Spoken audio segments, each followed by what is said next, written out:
Bom, boa noite então para todos. Eu gostaria primeiramente de agradecer a Marina aí pela abertura, também ao Pascoal, querido amigo, pelo convite para estarmos aqui, pelo uso de Ribeirão Preto. Que Jesus e que Kardec possam inspirar a todos nós nesta noite de reflexões.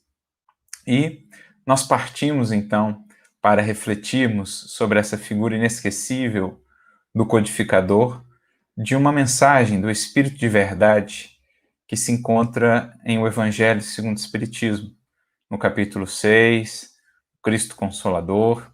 Lá no item 6, nós temos uma das mensagens do Espírito de Verdade que se encontram neste capítulo, e uma frasezinha do Espírito de Verdade, o próprio Mestre, nos chamou a atenção e nos levou, então, a buscarmos ampliar as nossas reflexões sobre essa figura inesquecível que é Allan Kardec. Diz-nos o Espírito de Verdade: estou convosco e o meu apóstolo vos instrui. Então, é conferido aí a Kardec esse título de apóstolo. Nesse momento do mês de outubro, em que datas tão importantes, tão significativas, nós rememoramos, é imprescindível voltemos o nosso olhar a esse apóstolo que foi Allan Kardec, para melhor aprendermos com a sua vida, com a sua obra, trazendo todas essas luzes que ele nos legou, para que possamos, de fato, desdobrar isso em nossa caminhada, incorporando luz em nosso coração, em nossa consciência, para que ela se irradie também para as vidas ao nosso redor. Então, estamos aí no início de outubro, lembrando há pouco tempo, há poucos dias, o 3 de outubro, que marca o retorno desse apóstolo à existência física. Hoje também um dia muito especial para todos nós espíritas, marcante, o 9 de outubro, que nos recordamos do chamado Auto de Fé em Barcelona, em que 300 obras espíritas foram ali queimadas, num processo de perseguição ao espiritismo ainda nascente. Processo esse, o Auto de Fé, sobre o qual Kardec fala conosco, num artigo muito interessante na Revista Espírita de novembro de 1861, intitulado Resquícios da Idade Média, em que, falando a respeito desse acontecimento, ele nos diz: espíritas de todos os países, e poderíamos acrescentar de todos os tempos, guardai bem essa data, 9 de outubro de 1861. Ela será marcada nos fastos do Espiritismo, ou seja, na lista de datas, de acontecimentos marcantes do Espiritismo. Que ela seja para vós um dia de festa e não de luto, porque ela representa, ela é a garantia do triunfo próximo da doutrina espírita. Porque, naturalmente, queimam-se livros, mas não se queimam ideias. Então, mais uma vez, o fogo encontrava o caminho, os passos desse grande missionário, desse apóstolo, como o Espírito de Verdade o chama. Ele que outrora havia sido João Hus, ou John Hus, que pela fé, pela renovação da fé, havia se entregado no martírio, queimado numa fogueira em Constança. Mais uma vez, agora o fogo tentava impedi-lo de levar a cabo a tarefa, o compromisso que havia assumido com o grande mestre de todos nós, com a renovação do pensamento, da fé nos campos da humanidade. Mais uma vez o fogo visita, não agora alcançando o seu corpo, alcançando as suas obras, mas de maneira nenhuma, como também da outra vez não foi possível, abafando as suas ideias. Pelo contrário, assim como na fogueira de Constança, na fogueira do Alto de Fé de Barcelona, as ideias desse apóstolo, o seu exemplo, o seu testemunho, só foram amplificados e irradiados ainda a maiores distâncias, alcançando mais corações, mais consciências, vencendo tempo, vencendo espaço, para que se faça realmente uma luz renovada para a humanidade terrestre. É deste espírito que estamos a falar, um apóstolo assim nomeado pelo próprio Mestre, o Espírito de Verdade, que foi ter em Paris o seu grande campo de ação de atuação em prol do Evangelho redivivo, ou do Consolador prometido que, por meio de suas mãos, do seu esforço hercúleo, do seu trabalho incansável, pôde fincar raízes na terra, no tempo, preparando o porvir da humanidade. Ele que nasce em Lyon, apenas nasce por lá, não chegou a viver em Lyon, viveu, na verdade, em Bourg-en-Bresse, ali próximo, né, a nordeste, mais ou menos, de Lyon, a meio caminho, mais ou menos, de Genebra. Depois tem a sua experiência com Pestalozzi, em Verdun, e não se sabe muito ao certo quando veio ter em Paris, quando se muda efetivamente para Paris. As últimas pesquisas indicam que por volta do final de 1822, início de 1823, aí ele já estava realmente em Paris, portanto, antes dos seus 20 anos, Kardec já fixa ali sua residência, já se coloca ali no seu grande campo de trabalho, onde haveria de anos mais tarde levar adiante essa empreitada grandiosa e tão importante para a renovação do pensamento humano. Aliás, é assim que o benfeitor Emmanuel vai defini-lo. Temos várias mensagens de Emmanuel falando a respeito de Kardec, definindo-o também como o apóstolo. Temos inclusive aquela referência, o mestre, o apóstolo, que está no livro Opinião Espírita, capítulo 2, em que Emmanuel dirá: luminosa coerência entre o mestre e o apóstolo que lhe restaurou a palavra. Luminosa a coerência entre Kardec e entre o Cristo, do qual ele era enviado, esse apóstolo, e, portanto, incumbido de trazer de volta à vida, de fazer ressurgir em sua pureza mais original o Evangelho de Jesus. Mas um dos títulos que Emmanuel mais de uma vez dá a Kardec é justamente o de apóstolo da renovação humana. Este que veio no momento muito característico, no momento muito propício da evolução da humanidade, justamente lançando os fundamentos ou avançando no desenvolvimento do grande processo de transição. Com o advento da doutrina espírita, entramos num período, numa fase culminante do processo de transição planetária, em que o Espiritismo, resgatando o Evangelho de Jesus, que é a luz moral, o sol moral da humanidade, há de ser esse grande estimulador, esse grande fermento de renovação e de preparação da nova humanidade. Por isso, vem à frente da doutrina espírita, encabeçando-a, esse apóstolo da renovação humana. Mas para a gente entender melhor Kardec e a sua missão, a gente começa por entender esse título, título de apóstolo, que muitas vezes é associado apenas aos 12 primeiros discípulos de Jesus, ao colégio apostólico, Tiago maior, Tiago menor, João, Pedro, André e todos os demais. Geralmente se pensa que o título de apóstolo cabe somente a esses 12. Mas é preciso fazer uma reflexão mais abrangente, buscando o próprio sentido da palavra e o que ela então quer definir, o que ela então quer apresentar. A palavra apóstolo vem do grego, apostolé, que deriva do verbo apostelo, que significa literalmente enviar. Então, o apóstolo é aquele que é enviado para transmitir uma mensagem, aquele que é comissionado de uma autoridade para representar alguém em algum lugar, em alguma tarefa, em alguma missão, em alguma realização. É essa a ideia do apóstolo. É aquele que já recebeu uma tal autoridade, é aquele que já se alçou a um tal plano de responsabilidade perante alguém que o envia, que tem a confiança desse que o envia para representá-lo à distância, para ser o mensageiro, aquele que transmite uma determinada mensagem. Era esse o significado da palavra apóstolo naquele contexto, que não se aplicava apenas às questões espirituais, aplicava-se também essa palavra às questões políticas da época, por exemplo, era apóstolo de um imperador, aquele que era enviado em seu nome, enfim. Mas que Jesus, então, ou o Evangelho, vai tomar nesse sentido daqueles que alcançaram uma tal conexão com o Mestre, que o representam já de tal forma que são esses enviados, esses comissionados para fazer cumprir a sua vontade, para expressar essa vontade, transmitir a sua mensagem e atuarem em seu nome.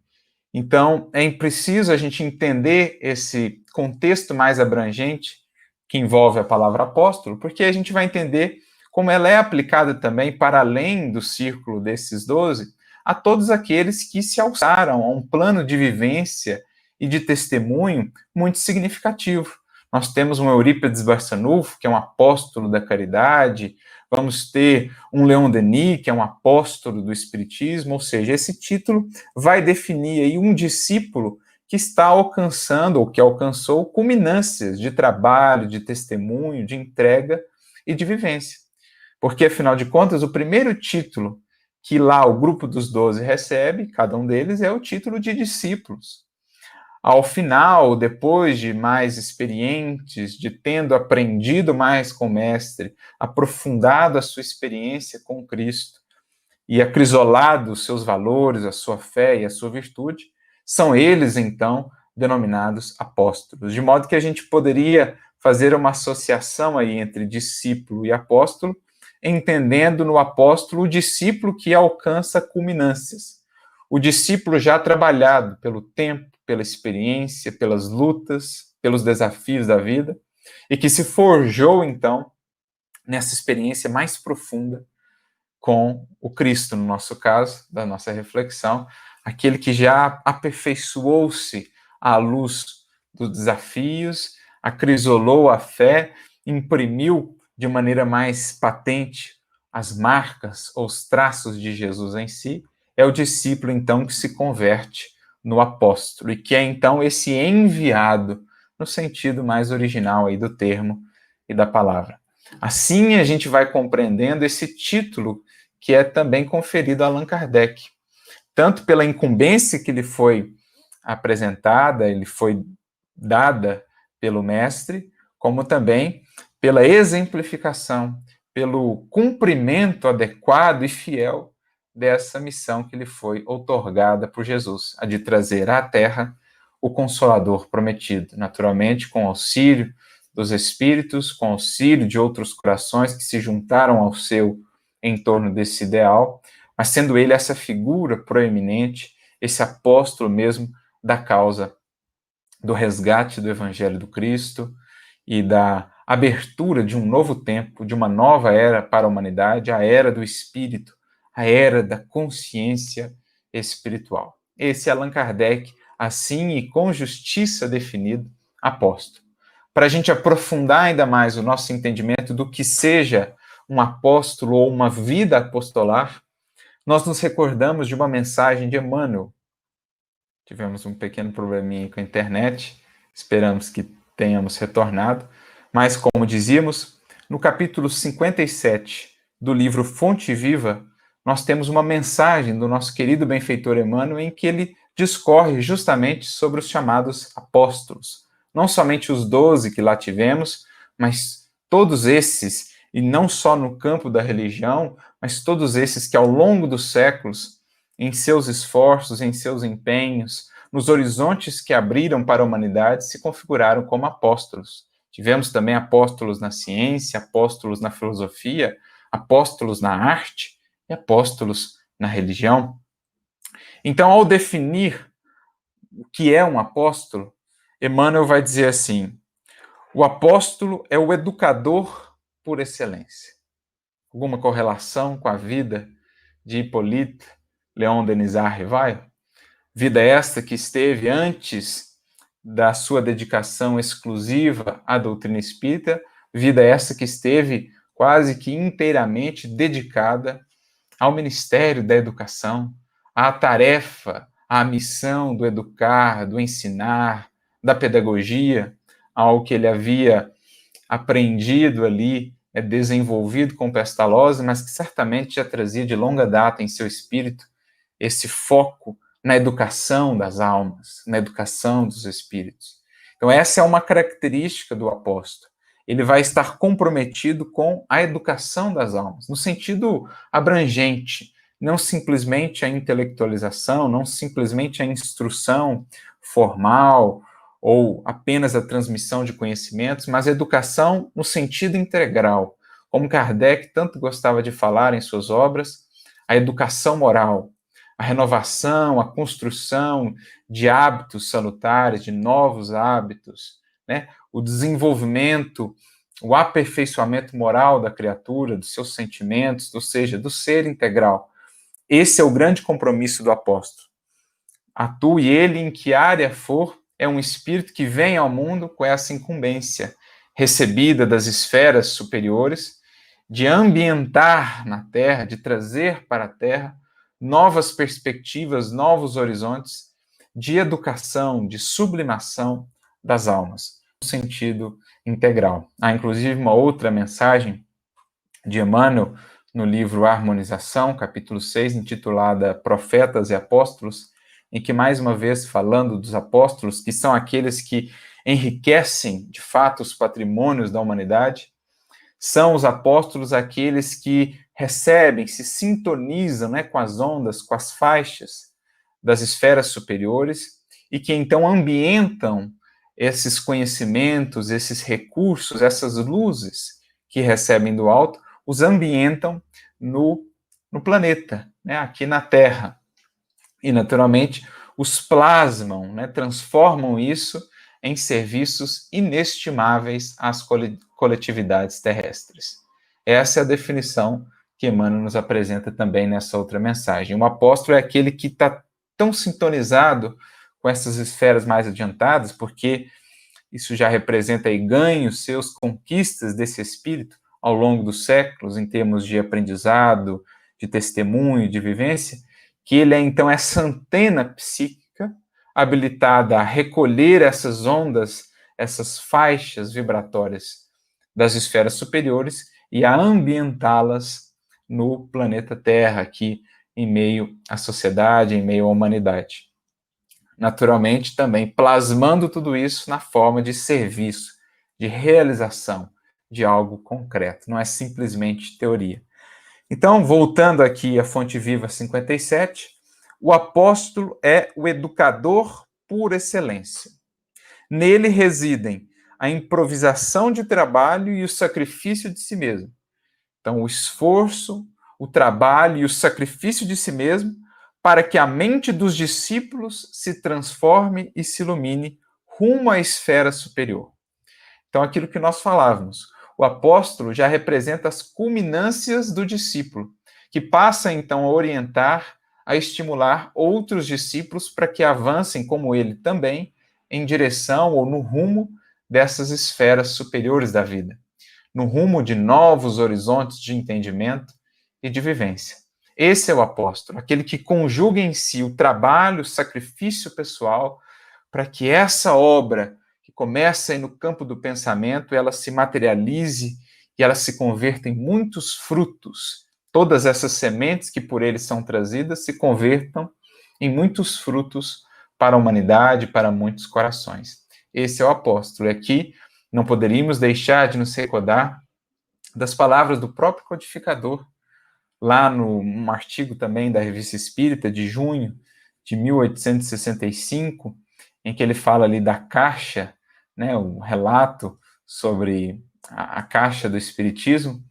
Em determinado momento ele diz assim que compreendeu a imensa extensão da sua tarefa e o trabalho que lhe competia para chegar a realizá-la. Longe de o apavorar, as dificuldades e os obstáculos que ele encontrou apenas redobraram as suas energias, o seu empenho. Ele diz que viu, então, o objetivo que lhe cabia alcançar, se propôs a atingi-lo com a assistência dos bons espíritos. Foi a obra de minha vida, dirá ele. A ela dei todo o meu tempo, sacrifiquei a minha saúde, o meu repouso, porque o futuro estava escrito diante de mim em caracteres irrecusáveis. Então, olha a definição da própria experiência de Kardec por ele mesmo. Veja como ela se compatibiliza com essa definição de apóstolo aqui por Emmanuel. É aquele que sacrificou-se a si mesmo, deu o seu tempo, a sua saúde, o seu repouso, quando entendeu, quando captou, percebeu esses horizontes tão mais vastos que se abriam, esse futuro que estava escrito em caracteres irrecusáveis diante de si, e então fez tudo ao seu alcance para que esse futuro pudesse ser trazido como semente de renovação, como sementes fecundantes para o presente, para o solo dos corações e das consciências. Então, assim Kardec definiu essa sua experiência e essa sua jornada. Prosseguindo na definição que Emmanuel nos traz aqui no Fonte Viva, mais adiante no texto, ele diz assim: os apóstolos são os condutores do Espírito. Então, o apóstolo ele não trabalha apenas para um espaço-tempo. Ele não trabalha apenas para uma geração. Ele trabalha visando, ainda que não formalmente consciente disso, mas ele trabalha para o espírito. Né? Um apóstolo da ciência, um apóstolo da filosofia, um apóstolo da educação, da arte, o seu resultado da sua obra, do seu esforço, ele não se destina apenas a uma geração. Muito pelo contrário, muitas das vezes o resultado de todo esse empenho só vai ser verdadeiramente reconhecido, tomado, muito tempo à frente, né? Bem mais à frente, justamente por conta de trabalharem para o espírito, né? De trazerem essas informações, de captarem essas vibrações das esferas superiores e proporcionarem que elas, aos poucos, venham a se fixar aqui também no plano terreno. E, em especial, os apóstolos aí da religiosidade, aqueles que trabalharam a espiritualidade, né, a conexão com o divino ao longo dos séculos, esses, ainda com mais clareza, realmente estão voltados para o transcendente, estão voltados para o espírito imortal e não simplesmente para as personalidades transitórias. Vislumbram essa sociedade do porvir, vislumbram o mundo espiritual, a conquista realmente da perfeição relativa que nos é possível como o grande objetivo da criatura humana. E trabalham, portanto, por isso. Mais do que simplesmente melhorar a vida no aqui, no agora, no imediato apenas, vislumbram eles esse material, esses recursos que poderão melhorar a vida do indivíduo a longo prazo, quando ele vai aos poucos incorporando, enquanto espírito, todos esses valores que o enriquecerão para a imortalidade, que serão o tesouro imperecível do seu coração. Em todas as grandes causas da humanidade, prossegue Emmanuel, são instituições vivas do exemplo revelador, respirando no mundo das causas e dos efeitos, oferecendo em si mesmos a essência do que ensinam, a verdade que demonstram e a claridade que acendem ao redor dos outros. Então, olha que interessante isso.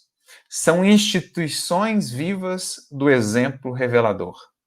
Aqui nós nos recordamos de uma outra mensagem de irmão X, Humberto de Campos, que está no capítulo 5 do livro Doutrina e Escola, em que ele justamente vai nos lembrar essa figura inesquecível de Allan Kardec, e ao final, então, do seu texto, ele vai dizer assim, que a sua exemplificação constitui um programa e um símbolo.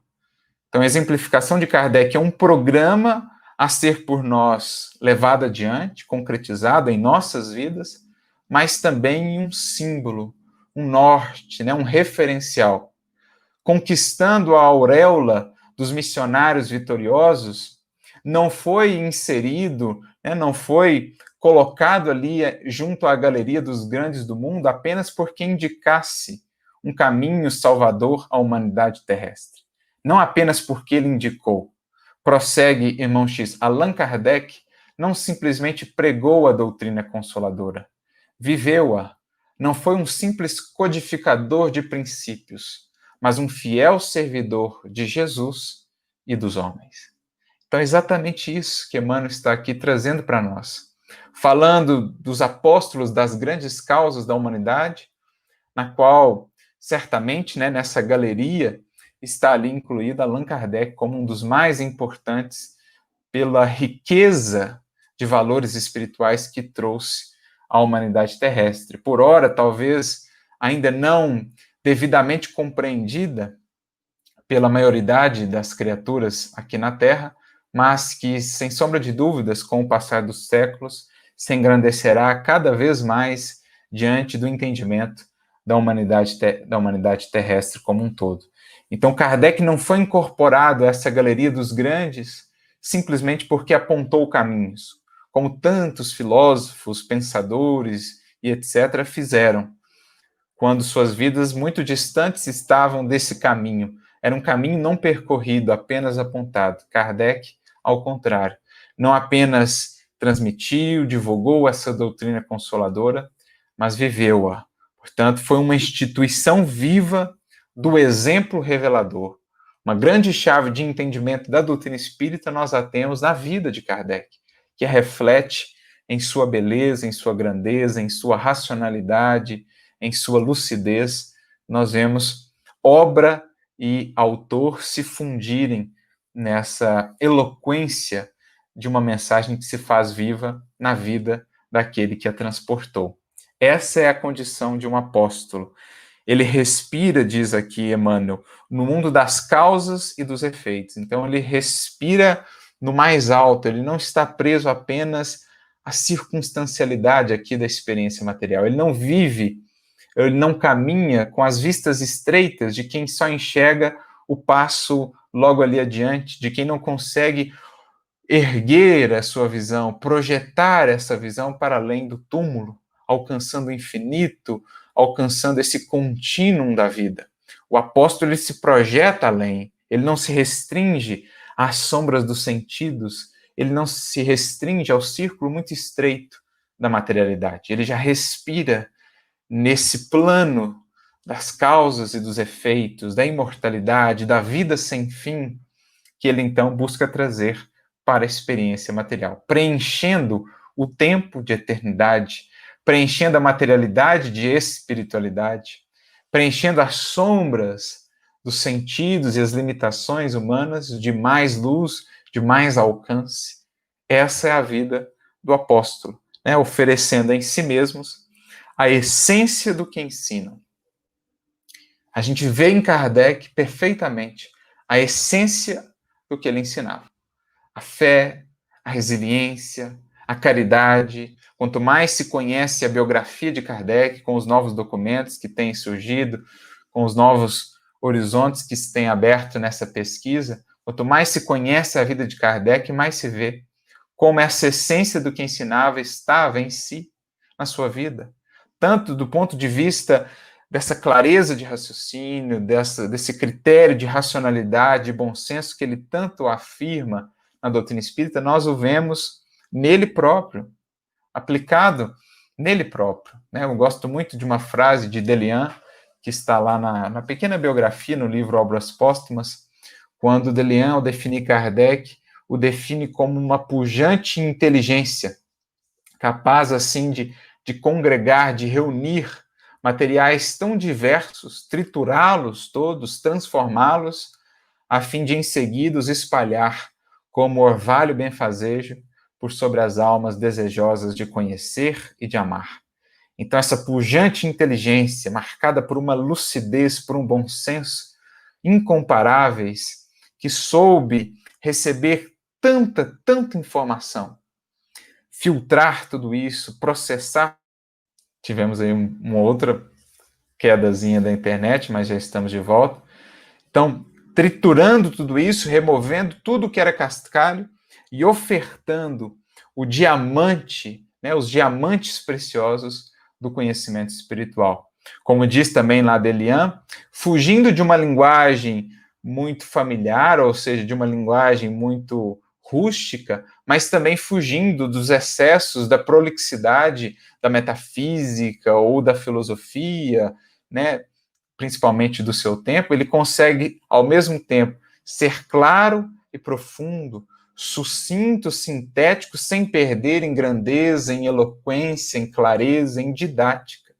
Esse é o codificador, que representa essa clareza que ele pede de nós, bom senso, lucidez, racionalidade, mas também demonstrando a fé, a firmeza da sua fé, a sua fidelidade ao Cristo, aos princípios do Evangelho, à caridade, né? Aquele coração que nunca perdia a urbanidade, que sabia perdoar, ele que lidou com tantos desafios, perseguições, traições, mas que nunca se deixou desanimar, que nunca foi agressivo, vingativo com ninguém. Nós vemos o Evangelho segundo o Espiritismo, vivo e aplicado em Allan Kardec.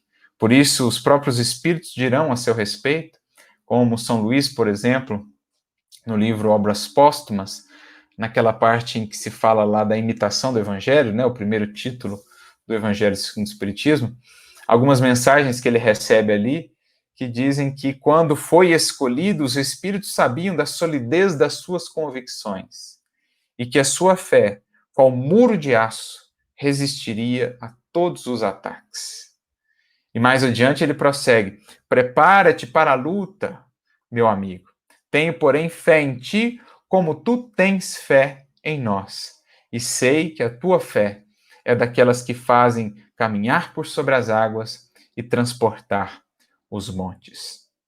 Confia em nós, conta conosco e conta, sobretudo, com a grande alma do Mestre, né? A quem venero, o Mestre de todos nós, e que te protege de uma maneira muito particular. É assim que São Luís se refere a ele. E ele mais adiante prossegue dizendo: adeus, caro companheiro de antanho, discípulo fiel da verdade.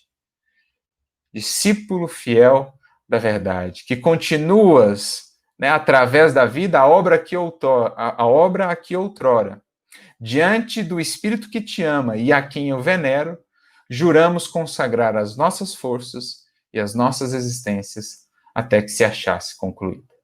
Então, essas mensagens que parecem atribuídas ali a São Luís são reveladoras da grandeza desse espírito. Um espírito, efetivamente, da falange do espírito de verdade, dos seus braços, um dos seus braços direito aí, encarnado, sendo esse responsável por levar adiante essa tarefa tão grandiosa, tão importante para a humanidade. Por isso, o Espírito de verdade, a ele se refere como meu apóstolo que vos instrui. São Luís diria: discípulo fiel da verdade, né? Que prossegues em vida a obra a que outrora, ou seja, fazendo uma referência a esse compromisso antigo. Já ouvimos lá em John Hus, certamente remonta a ainda períodos mais antigos, essa obra com a qual ele se comprometeu diante desse espírito a quem São Luís venerava, desse mestre de todos nós, prometeram consagrar as suas forças e as suas existências para que essa obra se achasse concluída. Que obra? Senão a da renovação da humanidade, senão a do progresso da humanidade, do progresso moral, espiritual da humanidade, um espírito, portanto, que está comprometido com isso, com esse projeto, com essa obra há muito, e que faz parte dessa falange presidida aí pelo Espírito de Verdade, que também preside o processo de regeneração da Terra, como aprendemos com a doutrina espírita. Então, esse é Kardec, essa vida apostolar.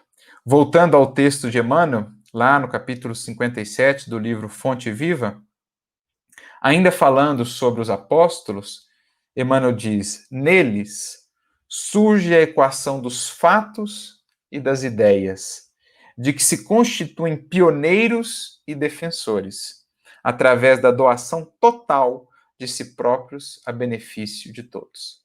Então, neles se equacionam ideias e fatos, ou seja, a teoria, o pensamento, os projetos e a concretização, o tornar aquilo um fato, algo realizável, algo concreto. Então ele consegue, o apóstolo, equacionar isso em sua vida, constituindo-se por isso mesmo, muitas vezes, um pioneiro, aquele que abre caminhos, aquele que abre novos horizontes, e um defensor também, porque ele, mais do que os que virão depois, tem de lidar com muitas e muitas resistências. O próprio Kardec dirá: o batismo de toda grande ideia é o da perseguição. Perseguição essa que será tanto mais enfática tanto mais arraigada, quanto mais grandiosa for essa ideia, porque então seus adversários pressentem o poder transformador dessa ideia. Por isso, os que vão à frente, os apóstolos que abrem caminhos, são também esses muros de aço, os defensores que resistem a esses choques iniciais para entregarem, então, aos seus seguidores um caminho mais pavimentado, para que possam dar continuidade à obra. Assim foi ao tempo de Jesus, com os seus primeiros apóstolos, foram aqueles, quase todos martirizados, que, com o seu testemunho, com a sua fé, com a sua entrega, abriram os caminhos, as consciências e os corações para o cristianismo, para a mensagem da Boa Nova, apesar de tão intensas perseguições por tanto tempo. Mas foram eles que pavimentaram esses caminhos da mensagem de Jesus até os nossos tempos e certamente para todos os séculos por vindouros da humanidade terrestre, em que o Evangelho do Cristo será esse norte, essa luz, esse farol. E Kardec vinha, então, justamente restaurar essa mensagem, né? Trazer nova vida, o Evangelho redivivo, preparando essa culminância do processo evolutivo que agora nós vivemos, com o fim de um ciclo, o fim de um tempo, para a abertura de um novo tempo, de uma nova era, da qual Kardec se faz apóstolo. Apóstolo da nova era é também um título a ele conferido por Humberto de Campos, por irmão X. Com a total doação de si próprios, como nós já mencionamos nas próprias palavras de Kardec, a ela dei todo o meu tempo, foi a obra de minha vida, sacrifiquei o meu repouso, a minha saúde, porque o futuro estava escrito diante de mim em caracteres irrecusáveis. Prosseguindo mais adiante um pouco, Emmanuel diz, representando em si o fermento espiritual que leveda a massa do progresso e do aprimoramento. Então, representam os apóstolos o fermento espiritual, o pouquinho ali, um indivíduo às vezes, que se faz, né, todo um processo de desenvolvimento que, com o tempo, ganha dimensão, ganha alcance, ganha impacto. Você põe uma medida de fermentozinho, ela é suficiente para fazer com que a massa inteira cresça. Já dizia Jesus, também o apóstolo Paulo, um pouco de fermento leveda a massa toda. Daí o entendemos como que, às vezes, uma vida, um coração, é responsável por todo um movimento que ganha dimensão e força com o tempo. Movimento de renovação, de novos horizontes, de progresso da humanidade. Kardec, um exemplo desse para nós. E então, Emmanuel conclui mais à frente. Neles, os apóstolos, estão condensadas a demonstração positiva do bem para o mundo, a possibilidade de atuação para os espíritos superiores e a fonte de benefícios imperecíveis para a humanidade inteira. Então, eles conseguem congregar esses três fatores. A demonstração positiva do bem para o mundo, eles tornam o bem mais claro, o bem mais real, mais fácil de ser discernido, compreendido e, portanto, aplicado. Eles são ou aumentam essa possibilidade de atuação para os espíritos superiores, é o que a gente já definiu a partir daquela outra mensagem de Emmanuel que citávamos, são como que antenas psíquicas que conseguem captar essas ondas das esferas superiores, ondas inspirativas, e então traduzi-las, trazê-las para os panoramas humanos, terrestres, e por fim se convertem, por isso mesmo, em fonte de benefícios imperecíveis para a humanidade inteira. Porque ficamos a pensar quantos benefícios já não espraiou, espalhou a doutrina espírita. Quanto progresso, quanta luz, quanto conhecimento, quanto consolo, quanta esperança, quanto estímulo, quanta fé. São benefícios que não se perdem, ao contrário, somente se multiplicam. Porque provém de uma fonte inesgotável, provém do coração daquele que é na terra o grande manancial de todo o progresso das coletividades terrestres, que é Jesus, o sumo representante do Criador em nosso planeta, o governador espiritual de nosso orbe. Como Kardec é apóstolo do Mestre e assim expressa com tanta fidelidade a sua obra, a tarefa que lhe foi delegada, Essa fonte jamais se esgotará, pelo contrário, apenas multiplicará mais e mais esses benefícios, esses ganhos, essas bênçãos imperecíveis que têm sido distribuídas fartamente aos corações e à humanidade. Essa é a descrição de um apóstolo, por Emmanuel, para que possamos entender melhor o que o Espírito de verdade quis nos dizer com aquela simples frase: estou convosco e o meu apóstolo vos instrui. Ora, o apóstolo é o enviado, é o que representa aquele que o envia. Então, Jesus volta à convivência humana, se faz mais presente junto de nós, por meio de Allan Kardec, o apóstolo que o representa, o apóstolo que equacionou ideias e fatos, a demonstração positiva do bem, a possibilidade de atuação do alto e essa fonte imperecível de benefícios para a humanidade. Essa é a tarefa da qual ele foi incumbido e que tão bem desempenhou ao longo de todos os anos a que se dedicou a essa obra, a trazer, a materializar no mundo a doutrina espírita. Por isso, recordamos aqui de uma outra mensagem, também de Humberto de Campos, né? Assim como aquela que citávamos do livro Doutrina e Escola, capítulo 5, agora uma mensagem que se encontra no Crônicas de Além Túmulo, intitulada O Grande Missionário, capítulo 21, em que Humberto de Campos, mais uma vez, irá nos falar de Allan Kardec, desse grande missionário, desse apóstolo que recebeu essa incumbência de trazer-nos a mensagem do Consolador prometido. É nesta mensagem, inclusive, que ele vai fazer um paralelo, uma comparação muito interessante, assim como ao tempo de Jesus, antecedendo o Evangelho, preparando a difusão do Evangelho, nós tivemos a figura inesquecível do precursor, João Batista, com os seus testemunhos no deserto, né, com toda a sua austeridade, com todo aquele trabalho tão importante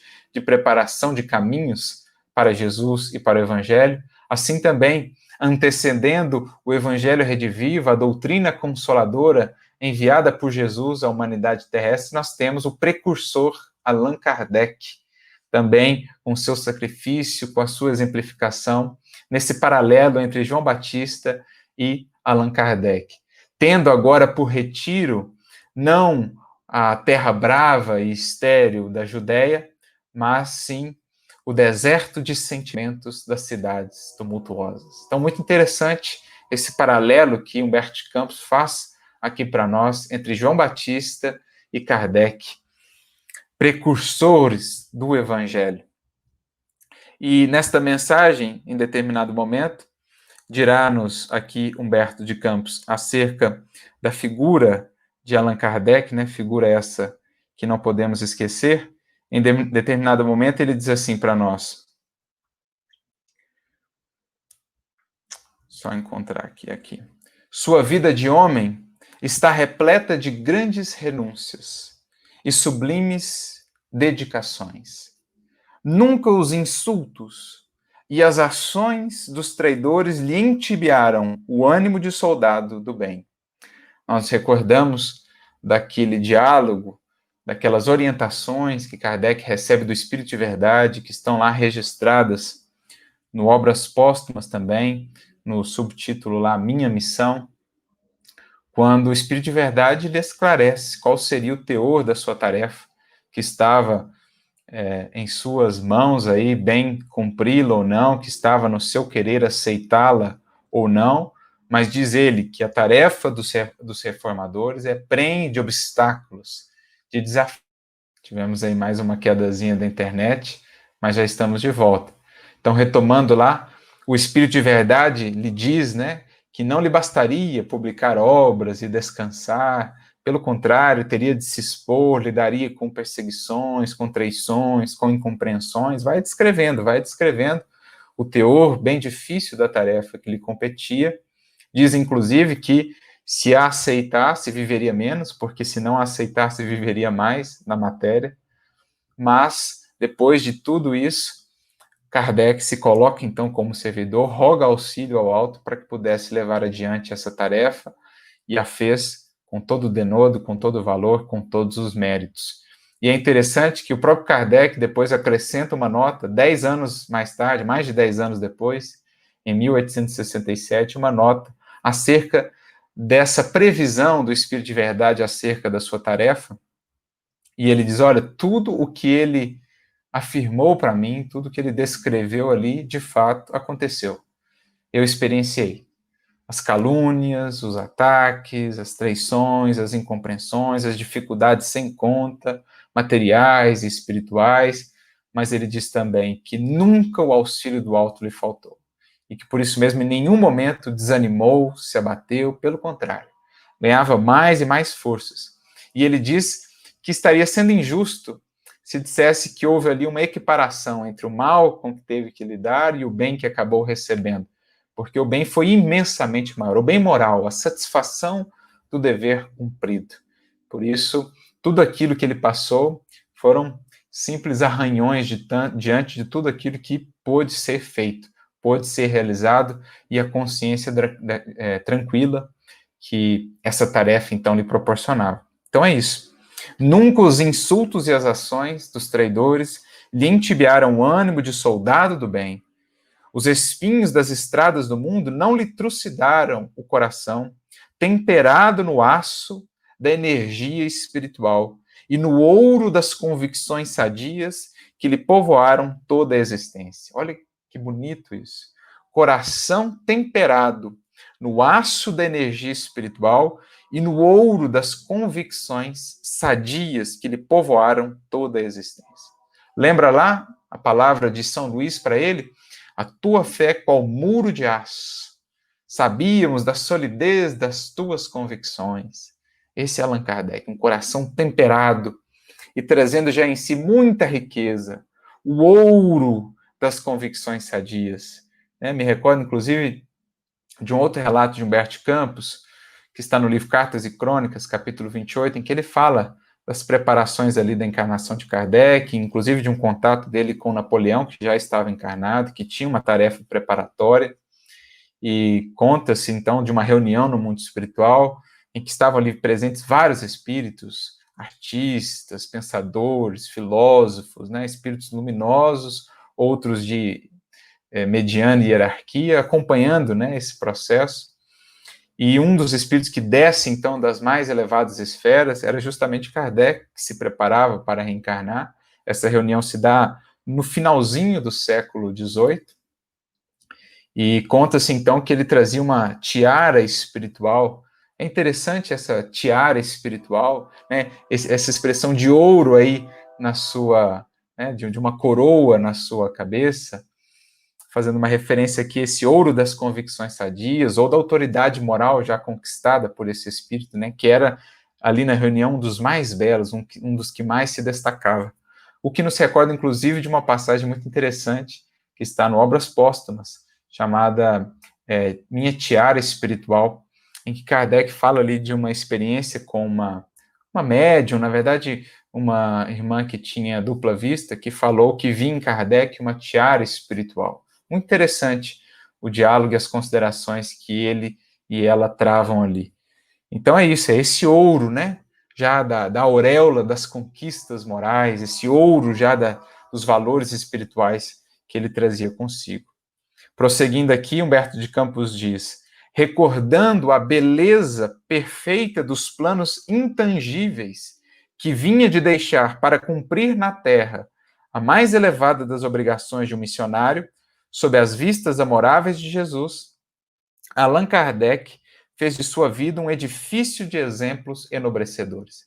Então, olha, recordando os planos de onde ele vinha, planos elevadíssimos, que deixava para cumprir essa que é das mais elevadas obrigações, sob as vistas de Jesus, Kardec fez da sua vida um edifício de exemplos enobrecedores. O apóstolo, aquele que conjuga ideias com fatos, com atos na vida, segundo a definição de Emmanuel, esperando sempre a ordem do Mestre Divino para que as suas mãos intrépidas tomassem a charrua das ações construtoras e edificantes. O apóstolo é o que mesmo? O enviado, é o que recebe a ordem e a cumpre, e faz cumprir. É o apóstolo de Jesus. E então, mais adiante, nesta mesma mensagem, já falando da desencarnação de Allan Kardec, quando é recebido no mundo espiritual por legiões de espíritos luminosos em festa pela missão bem cumprida, uma voz que provinha das alturas celestiais volta-se a ele então e lhe diz: Kardec, regozija-te com a tua obra, a luz que acendeste com os teus sacrifícios na estrada escura das descrenças humanas, vem felicitar-te nos pórticos misteriosos da imortalidade. Então, a luz inapagável, a luz que foi acendida, até mesmo pelo Alto de Fé de Barcelona, que apenas amplificou ainda mais essa luz, luz essa que já havia sido acendida lá atrás, na condição de João Hus, quando queimado na fogueira, fez-se luz espiritual, né, colaborando para a renovação da fé, do pensamento religioso e filosófico da humanidade. Essa luz o vinha receber agora nos pórticos da imortalidade. O mel suave da esperança e da fé, que derramaste nos corações sofredores da terra, reconduzindo-os para a confiança na minha misericórdia, hoje se entorna em tua própria alma, fortificando-te para a claridade maravilhosa do futuro. Então, a doçura da esperança, da consolação, da fé semeada nos corações, agora retornava a ele próprio, na forma dessa alegria, dessa expansão de sentimentos, da consciência tranquila, edificada no bem, no dever bem cumprido. No céu estão guardados todos os prantos que choraste e todos os sacrifícios que empreendeste. Alegra-te no Senhor, pois teus labores não ficaram perdidos. Tua palavra será uma bênção para os infelizes e desafortunados do mundo. E ao influxo de tuas obras, a terra conhecerá o Evangelho no seu novo dia. O Evangelho redivivo, o resgate da mensagem imortal de Jesus, trazida com tanta clareza e com horizontes tão mais vastos, agora pela obra espírita e, sobretudo, pela obra viva daquele que foi o seu codificador, daquele que foi esse apóstolo do Senhor, Allan Kardec, que abriu horizontes luminosos para a humanidade terrestre, que não podemos esquecer e que nos cabe aí valorizar dia a dia tanta luz recebida, para que, incorporando-a em nós, possamos nós também abrir novos horizontes para outros corações que não têm conseguido encontrar o rumo, que não têm conseguido manter o prumo em meio às sombras e às dificuldades da caminhada. Nesse dia, portanto, nesse início de mês em que relembramos datas assim tão marcantes para a história do Espiritismo, o 3 de outubro, com o nascimento desse apóstolo que é Kardec, o 9 de outubro, com a recordação do Alto de Fé de Barcelona, que é pedido do próprio Kardec, deveria ser por nós lembrado com festa e não com luto, porque seria um marco, uma representação do triunfo dessa doutrina luminosa, que, por meio daquela fogueira, se fez ainda mais espargida, ainda mais irradiada e pôde alcançar ainda mais corações como os nossos, ainda hoje vencendo tempo, vencendo espaço e abrindo para a humanidade terrestre esses pórticos luminosos e gloriosos da imortalidade que nos espera a todos, da eternidade que nos cabe buscar e construir também, incorporar em nós. Seguindo a própria orientação do Espírito de Verdade, quando assim define Kardec como seu apóstolo na mensagem que citávamos, ele diz: bebei na fonte viva do amor e preparai-vos, cativos da vida, a lançar-vos um dia no seio daquele que vos criou fracos para vos tornar perfectíveis e que quer que modeleis vós mesmos a vossa maleável argila para serdes os artífices da vossa imortalidade. É isso que Kardec, em sua vida e em sua obra, nos tem proporcionado. O entendimento desse grande processo de evolução, belíssimo, magnífico, assim estabelecido pelo Criador, que nos dá todos os recursos, que por meio do Cristo, do Evangelho, nos deu a luz maior de que precisamos para nos guiar nessa caminhada, mas que espera de nós, ou que nos deu essa dádiva, essa oportunidade de sermos os artífices de nossa própria imortalidade a partir dos esforços diários e constantes na construção de nós mesmos, enquanto espíritos imortais, enquanto herdeiros e filhos de nosso Pai Criador, destinados à glória da criação.